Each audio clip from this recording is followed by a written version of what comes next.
yo soy Beatriz Hernández y desde hace 2 años soy representante de Agua para Todos, Agua para la Vida aquí en Querétaro.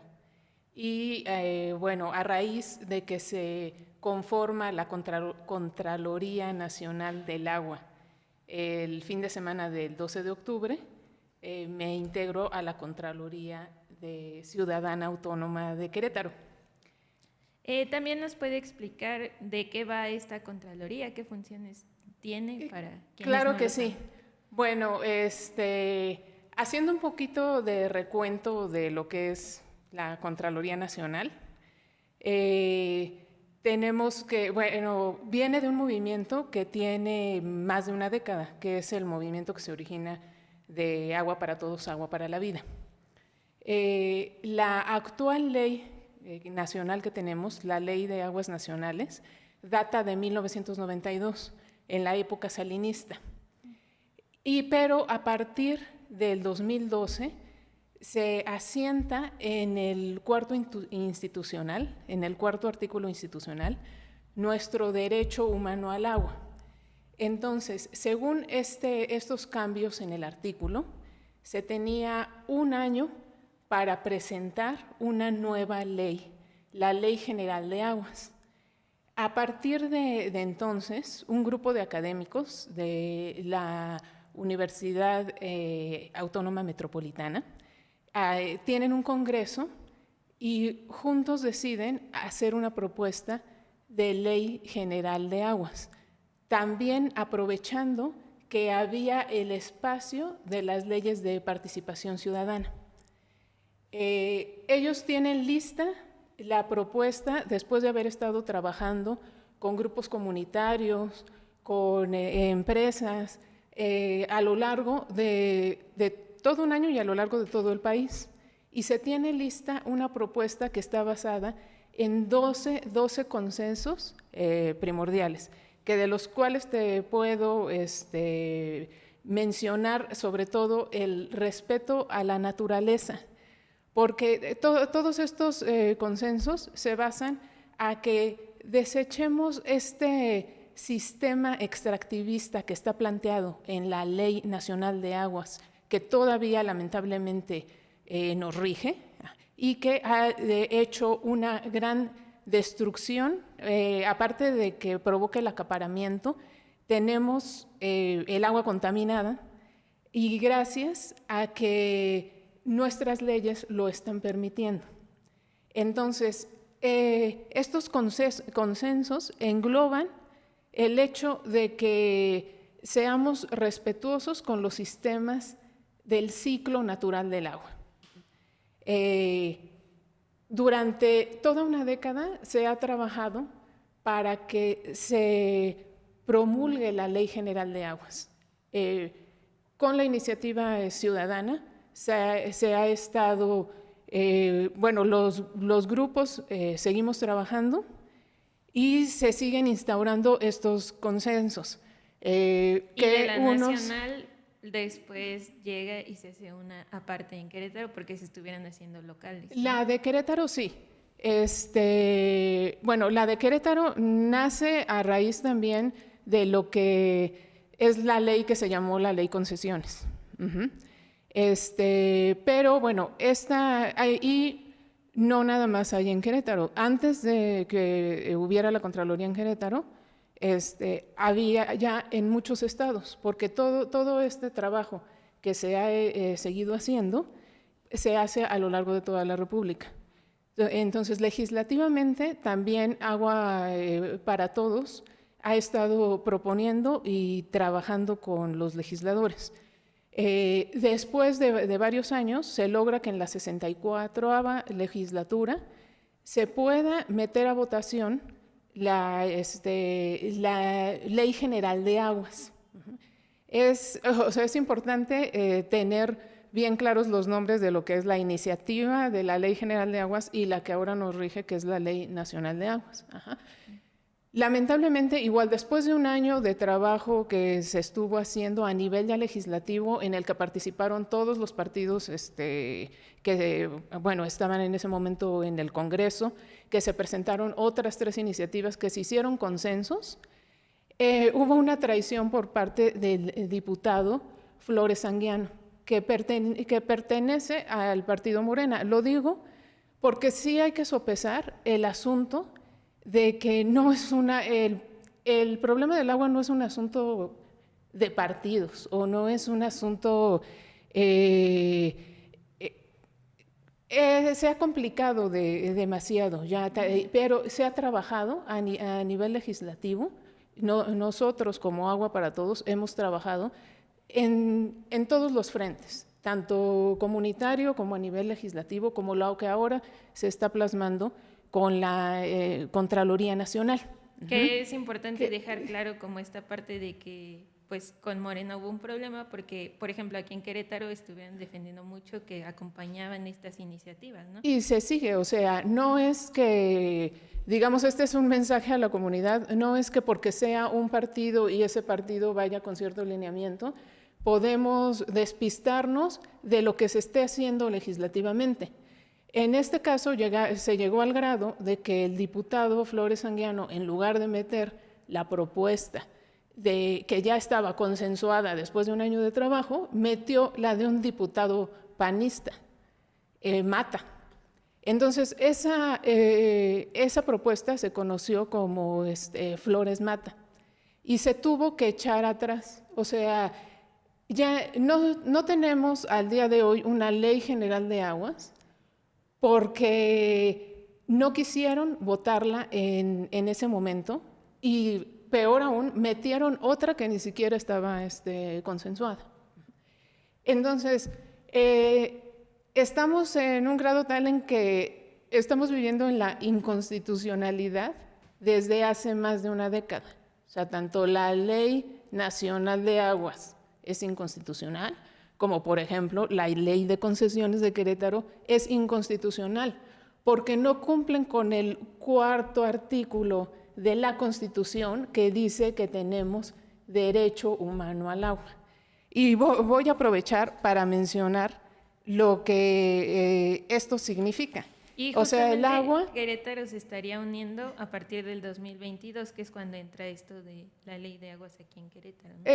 Vamos a decir, ahí se conforma la Contraloría de Querétaro, pero dentro de todo el movimiento, pues ya estábamos involucrados. Ya participando. Además, no nada más se participa desde Agua para Todos, sino que hay muchos colectivos que están defendiendo su agua desde diferentes partes, ¿no? Okay.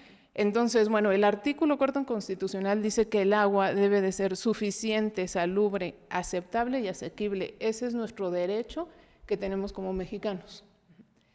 Entonces, bueno, se ha seguido haciendo el trabajo legislativo, pero como ya he mencionado, se han tenido toda esta serie de complicaciones que no ha logrado que al día de hoy tengamos una ley general de aguas. Y ahorita con lo que llega y plantea la presidenta es otra vez como abrir camino a que se pueda trabajar en el tema. Exactamente, exactamente. Entonces, nosotros conformamos la Contraloría Nacional con todas las contralorías que ya están en los diferentes estados. Y como bien lo dices, debido al anuncio que desde la toma de posesión nuestra presidenta dice que se tiene que hacer un reordenamiento del agua, sobre todo lo menciona puntualmente acerca de las concesiones. Entonces, tomamos como iniciativa que una de nuestras primeras acciones sea el revisar también por nuestra cuenta todas esas concesiones y el dar propuestas acerca del acaparamiento, sobreconcesionamiento, contaminación, el reconocimiento que tienen que tener los pueblos originarios y los sistemas comunitarios al agua como organismos. Que eso fue lo que llevaron a entregar la semana pasada en un documento a la Conagua aquí en Querétaro. Que conjuntamente, o sea, al mismo tiempo se estaba realizando en 21 diferentes estados la misma acción. Estábamos presentando tanto las problemáticas que tenemos identificadas en cada uno de los estados como cuáles eran las propuestas. O sea, directamente lo que nosotros en Querétaro pedimos fue una mesa de trabajo permanente que tendría como objetivo, o sea, la revisión de las concesiones, la medición real del líquido, la disposición de aguas residuales, la correlación entre la disponibilidad del acuífero y el consumo actual y la revisión de las prácticas de acaparamiento que tenemos aquí. Y por ejemplo, en esto, ¿cómo ha sido la relación con la Conagua o también con el director local, que es Raúl Medina Díaz? ¿Sí ha habido como apertura de su parte? ¿Sí han podido trabajar los colectivos con ellos? Por el momento no tenemos respuesta a la carta que entregamos el martes pasado. O sea, todavía, digamos, pues es un tiempo lógico de que ellos puedan estar revisando la información. Pero previo a ello, sí se ha podido como trabajar para avanzar en todas estas cuestiones en el tema del agua. O sea, como Contraloría de Querétaro no habíamos tenido, digamos, un acercamiento directo, ¿no? Okay. Entonces, más bien ahorita es cuando empezaríamos con lo que esperamos, la comunicación. Hay que decir que sí, ya hay otros casos en los que hay denuncias directas de la Conagua y bueno, nosotros esperamos que haya más apertura al diálogo de lo que ha habido antes, ¿no? Y sobre todo, bueno, porque a partir de octubre la Presidenta de la República da la acción directa de que se haga una revisión en la Conagua de las concesiones. Entonces, nosotros, digamos que estamos poniendo nuestro tiempo, interés, conocimiento de los casos para hacer esas revisiones. Y lo estamos haciendo con información que es pública, que es el REBDA, el Registro de Derechos del Agua, el Registro Público de Derechos del Agua. Y en una rápida revisión te puedes dar cuenta que hay concesiones agrícolas que se están ocupando para la industria inmobiliaria. Entonces, esto es de gran peso porque, bueno, para los que nos están escuchando y que a lo mejor no sepan, las concesiones agrícolas no pagan derechos. Esa agua no está pagando y cuando se hace otro uso diferente a la agrícola, significa que nosotros con nuestros impuestos estamos, por ejemplo, pagando esos negocios inmobiliarios o las concesiones agrícolas que están extrayendo agua para venderla. También nosotros con nuestros impuestos estamos haciendo eso. Que también se planteaba un número que también identificaban de tomas clandestinas, ¿no? Que ha detectado la Conagua, pero a veces también deja de hacerse esta inspección y puede haber hasta más. Sí, porque también ese es otro asunto. La Conagua tiene muy pocos supervisores para la cantidad de concesiones que se tienen. A nivel país ya se tienen 600,000 concesiones. Ajá. Entonces, por eso es importante que se designen recursos públicos suficientes para que esté el buen funcionamiento de la Conagua. Entonces, nosotros esperamos que apertura de la Conagua para que también ellos aprovechen que nosotros estamos en esta disposición, estamos dando de nuestro tiempo, digamos, sin cobrarles, para que hagan esa revisión y también tengan, digamos, materia con la cual decir, pues es que pues no nos damos abasto, necesitamos más apoyo, etcétera. Pero pues estamos en espera de qué es lo que va a pasar con el acuerdo nacional y leer sobre cuáles son pues, los acuerdos a los que llegaron. Pero como Contraloría Nacional, sí estamos muy firmes en que somos un actor importante que llevamos más de una década trabajando que conocemos el tema y que pues estamos exigiendo que nos tomen en cuenta. Y también se anticipan a entregar este documento para que no los dejen fuera, ¿no? Y que si empiezan a hacerse cosas, sea a partir también de opiniones y sugerencias especialistas en el tema, que también tienen multidisciplinariedad ahí en la Contraloría, ¿no? Sí, claro, claro. Y bueno, te digo, como primer paso está esta revisión de las concesiones, que es también lo que la presidenta indicó que se tenía que estar haciendo a nivel institución, a nivel la Conagua.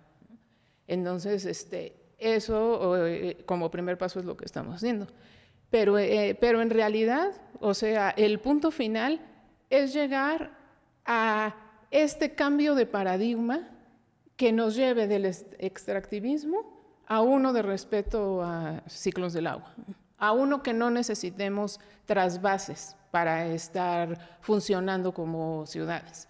Porque bueno, para los que nos están oyendo, para los que nos están oyendo y que a lo mejor no, ya la palabra trasvase es ya muy común, pero no todo el mundo sabe las implicaciones que esto conlleva.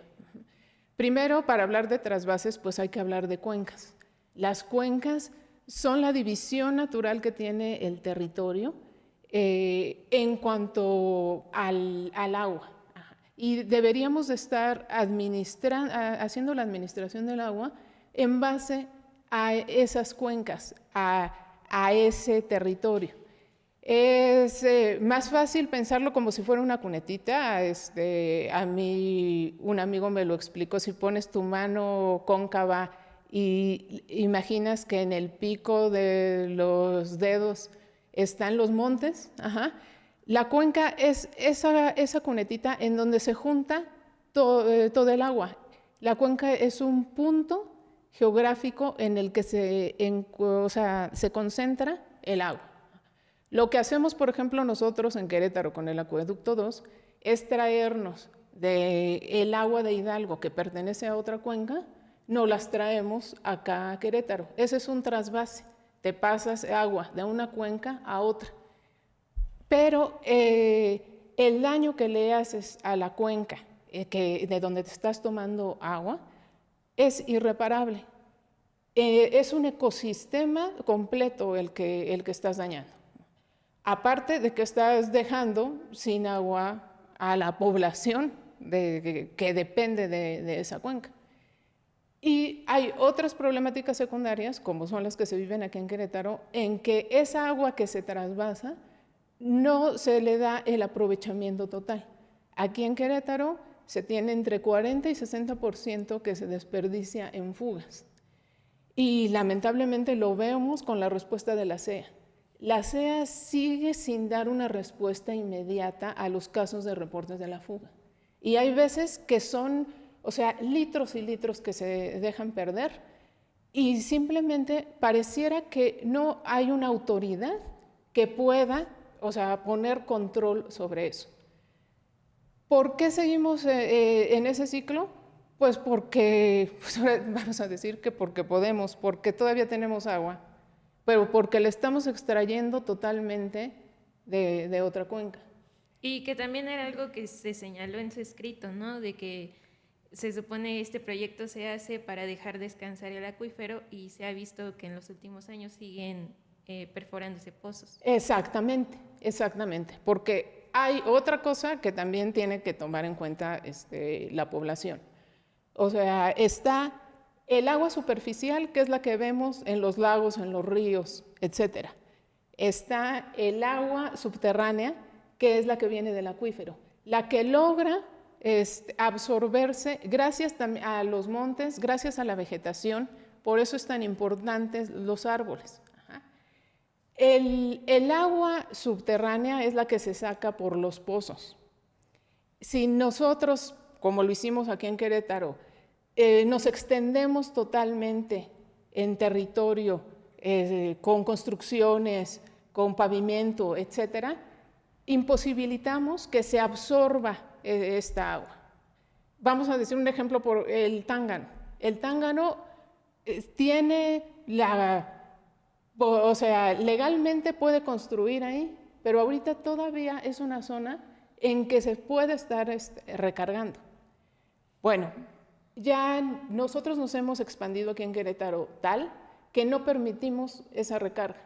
Si la permitiéramos, entonces podríamos estar consumiendo la misma agua que hay en Querétaro sin necesidad de hacer estos trasvases, sin necesidad de ocupar el agua de otra cuenca. Y lo que nos estamos causando son problemas gratuitos, porque esa agua subterránea cada vez se tiene que sacar de más profundo, más profundo, más profundo. Mientras más profundo, más posibilidad de que haya minerales que nos dañan a nosotros. En Jurica se tienen ya casos documentados de que hay agua con arsénico. Eso, o sea, no es el único lugar, pero sí es algo representativo, porque las personas que viven en Jurica tienen cierto poder adquisitivo en donde causa impacto que no, o sea, ni siquiera ellas pueden estar seguras de que tienen un agua que es totalmente inocua. Ni siquiera a ellas se les está respetando el derecho humano al agua, pero porque como conjunto, como sociedad, no estamos logrando tener una armonía con lo que es la naturaleza. Y eso es posible, sin llegar a restricciones de que no haya desarrollo económico o que haya cierta población que se quede sin agua, etcétera. Es una buena administración.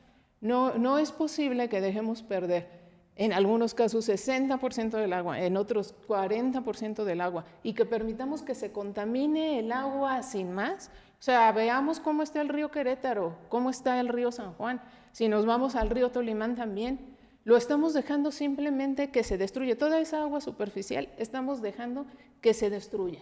Ahora sí que las afectaciones no son solo para un sector social, sino que están siendo parejo para todos, ¿no? Exactamente, quizás parejo no diría, porque lamentablemente sigue siendo, o sea, sí, una cuestión también de poder adquisitivo, que es otro tema también, porque como población tenemos que darnos cuenta que el agua no es una mercancía.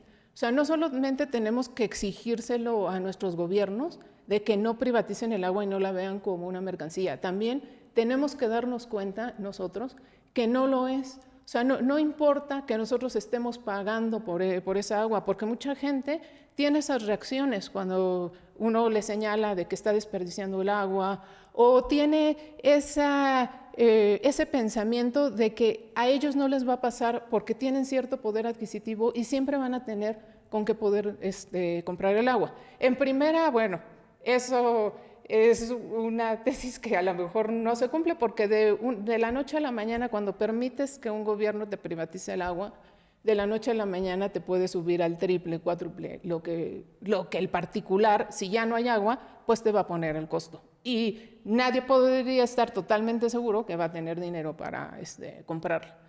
Pero independientemente de eso, si seguimos viendo al agua como una mercancía y no como un bien común que no nada más le pertenece a los humanos, sino que estamos hablando de todo un ecosistema, vamos a seguir dañándonos a nosotros mismos. Porque bueno, en el caso que decíamos de lo del arsénico, tú puedes estar consumiendo por hasta más de 10 años arsénico sin que tengas muestras de que tienes una problemática.